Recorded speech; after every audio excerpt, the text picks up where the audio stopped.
Hello, everybody, and thank you for tuning into the Liberty Report. With me today is Chris Rossini, our co-host. Chris, welcome to the program. Good morning. Great to be with you, Dr. Paul. Very good. We want to talk today a little bit about a poll that was done. Sometimes polls are interesting and sometimes they're just political bias. But this one's sort of interesting. CNBC, and I would say it's not such, exactly biased toward one candidate over the other. But they did this poll, and they were trying to find out how many people thought the candidates were mentally deficient, that they were are they fit to be president? And of course, this probably came out of the fact that there's been a lot of noise from the far left and the Democrats that Trump is not mentally fit. And so they've been playing this game, and I guess this poll was done to try to sort this out to see if the audience and the people who are going to vote really agree with that. It's interesting what happened when they did the polling, and a large number of people, they found out that neither candidate is considered mentally fit to be president.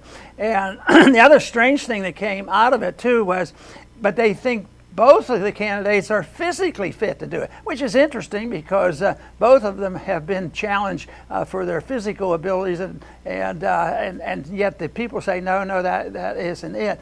But I think that it's very fascinating that it splits about even, so it's not a political issue. The country in general thinks, I guess if you're a Democrat, Trump is mentally deficient and vice versa. So I don't think this is the issue. This is just politics in an effort to avoid those problems we have in this country that both parties really support, and they don't have to deal with things like spending and the Federal Reserve and all of this stuff. So they can go and pick up on this and see if they can win elections by doing it. But I think there's a lot more to the election than that, but I don't think that the fact that people are going to start voting against Trump because they don't think he's mentally fit. But there's a lot of ways you can measure if you're mentally fit or not, and we'll talk about that a little bit. But Chris, what do you have to think about this little poll they did? Well, we take a different spin on it. We don't think anybody is mentally fit to do an impossible job. See, in America, the president wasn't meant to be an elected king or a Caesar, and for a long time he wasn't. But today he is both. He's expected to get involved in every tiny situation, whether it's take care of farmers, or take care of seniors, take care of this group or that group. It's a never-ending carousel of people, take care of me. But that's only here in this country. Then there's take care of Iraq and Afghanistan and Syria and put ships in South China Sea. No one is mentally fit for this job because it's a job that can't work. Empires always fail. The US is now financially bankrupted. It's morally bankrupt. So this too shall pass. And Americans are going to have to once again adjust what they believe that the role of the president is. One thing we have to be alert to is what governments do, the authoritarian type of governments do, and you have disagreement. And a lot of that is going on because they will describe somebody who disagrees as mentally defective. And we even hear about, the need to put these people in a mental institution. And that is what happened, in Nazism and communism, that we'll treat you, you're mentally ill. Once again, avoiding the real problems that they're facing, and this is not going to solve our problem. But I was thinking about who might claim they're mentally fit to make all these decisions, who should be president, and how much they should do, and all these things. But in some ways, there's just a lot of people that, if you wanted to think about it collectively, are mentally not fit to deal with that. And I think that was a point you were making in your first statement, because if you think about, for instance, the media, are they mentally fit to do what they do, all the demagoguing and the belief that they can pick and choose the president, and nobody believes him. So I would say that'd be a hard job to try to figure out if the media is actually mentally fit for doing all this quizzing. I kept thinking about the people who get selected to ask the questions at presidential debates. Are they mentally fit, to do what they do? And it's a lot of demagoguing what happens there. But then again, I might ask the question, and we ask this all the time, are the university professors fit to make all these decisions of life and death, these decisions on economics and government power and all? But once again, it's that point you made, Chris, so well, is that government shouldn't even be involved in this. If universities, and they're private and they make mistakes, the market will take care of that. But university professors have a design. They are government schools, and just look at the public school system, how damaging that is. So we're not even developing people that are mentally fit, and I can use that loosely, mentally fit. Maybe this means that most of the voters aren't mentally fit to make the decision, and because it's an impossible task. How are you going to get anybody to run the country? I made a statement once that made it more than once, but I used it, and that is, I wanted to be president for the things I don't want to do. Recognizing your point that we're not capable to. I wanted to be president because I don't want to run your life. I want to be president because I don't want to run the economy, and I don't want to run an empire. So that's all. Oh, that's all negative. We need something else. We need people who want to take over and do things and take care of the people. But I think real liberty is, in a way, a negative theme, in that governments should do nothing more than guaranteeing the right of people to make their own choices.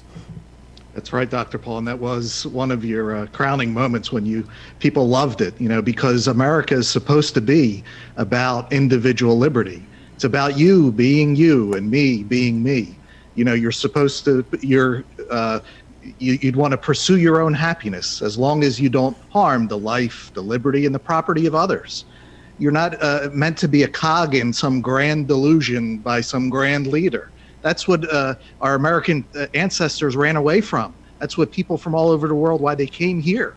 It's so that you can be whatever you want to be.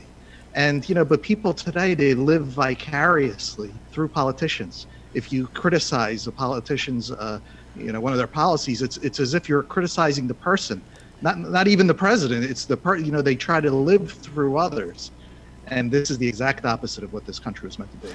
And we need to breathe a new life into the powerful idea. Right, and these people now that are saying so-and-so is not mentally fit to be president, who decides that? There's some of them are still naive to think that the people decide all these things that go on. I happen to think the elections perform a function, but it's not as big a deal as people think it is. It's who controls the election and who counts the votes and who controls the universities and who really runs the deep state. For instance, Wall Street and the banking industry has, are they mentally fit to protect liberty? No, their mental desires and demands are to control the system to their benefits. The same way with Hollywood. Are they mentally fit to do the demagoguing and the propagandizing? Black Lives Matter and Antifa, all these organizations, are they? And they're the ones who are setting the standards and have the nerve to say that, maybe Trump is more unfit for presidency than Biden is. And again, the point that you make, Chris, is that it's not that it's that they can't do the job, so nobody is fit to do it, and that's why we should limit the goal of our government and our Constitution is to protecting that situation and where people make their own decisions, which will be imperfect, but we don't have these unfit people being in Washington, or we don't have all these unfit organizations that are determining who is going to go to Washington. So I think that there's a lack of understanding of what's really going on, because I think the fitness idea should, when I look at a candidate and talk to people, I want to know what their position is on liberty and what the Constitution is, but I want to know about what they think, what would be the consequence of a society you want with the economy, the value of the dollar, prosperity, the middle class, peace. All these things would come from the decision of of who you're going to believe is unfit or fit to do it, or are we really picking somebody that has a vague idea or a vague chance of really changing that, because it might be in a different atmosphere that we should be talking about if we want to change our system. Dr. Paul, I'll finish up by saying, it wasn't always like this. Americans, the tradition was to think locally and act locally. The president cannot run your life or anyone else's. The only one he can run is his own. Just like you can't dictate. I don't know what my neighbor is doing now, what he's up to, or let alone someone in Iraq or in China. I can't tell other people how to live their lives, and neither can Washington or Brussels or Beijing or Silicon Valley. Nobody can choose and act for you in your local situation better than you. So most people live in a grand delusion, and we're just hoping to reel some people back to reality to live their own individual lives with liberty. Right. And Chris, I want to refer to an article that was on Lou's site yesterday, written by Walter Williams, one of my favorite people. And he touched on this, really not so much on what exactly is in the news, but what is the problem with our country. And he makes a suggestion on what to do. And it's not the idea of taking a poll and find out from the general masses who's mentally fit and who isn't, which is absurd. But he says it has to do with the not the mental capacity of people doing this, but the problem that we face in this country today is spiritual poverty. There's no sense of virtue. The people are morally corrupt, and that isn't changed by this. So they drift over and they talk about mental status and IQ being important rather than the virtue of the people. And I think our founders talked about virtue too, and said, if there's not a virtuous people, you can't have a free society. And Walter makes that point so well, and I think that makes all the difference in the world, that we look at it that way rather than saying just another poll is going to solve our problem. Chris, do you have a closing statement? No, just thank you everyone for watching. We're doing great. Our numbers are going up across the board. So hopefully we're giving you some good information that you can share with others. Very, very good, Chris. And I want to thank our viewers for tuning in today, because this is a slightly different issue, but I think a very important issue, and that is the role of government. And this idea that we're directed toward predicting mental health and trying to describe it, and looking at people who decide this as mentally stable. That's where the real flaw comes from. People get together. So yes, people who don't like Trump and the people in Antifa and Black Lives Matter, they have mental superiority over Trump, and therefore they have to decide who's president. That's a stretch. That's really a stretch, and misses the whole point that Walter makes about it's the virtue of the people and what they expect from government and how they should treat people, and therefore we would have a completely different system. And I say we have a great opportunity to get this, reform done, because the one that we have now is crashing. Financially it's crashing, morally it's collapsing, and this one won't be maintained. But the big question is, will the people who want to radicalize this from the far left and give up totally on any constitutional restraints? That is the question. And I think that there's enough people out there that Americans will wake up. They have to wake up. They can't look at what's happening now. They can't put up much longer with the lockdown and the destruction of our kids in the school and all that nonsense that's going on, and not say enough is enough. And people, just like they're starting to say, enough is enough, let's get rid of our mask, let's go and it just be a free people, because there's been a lot of distortion of the facts and figures along with coronavirus and the lockdown. So that's an opportunity, rather than looking at it, well, this is the end of our system.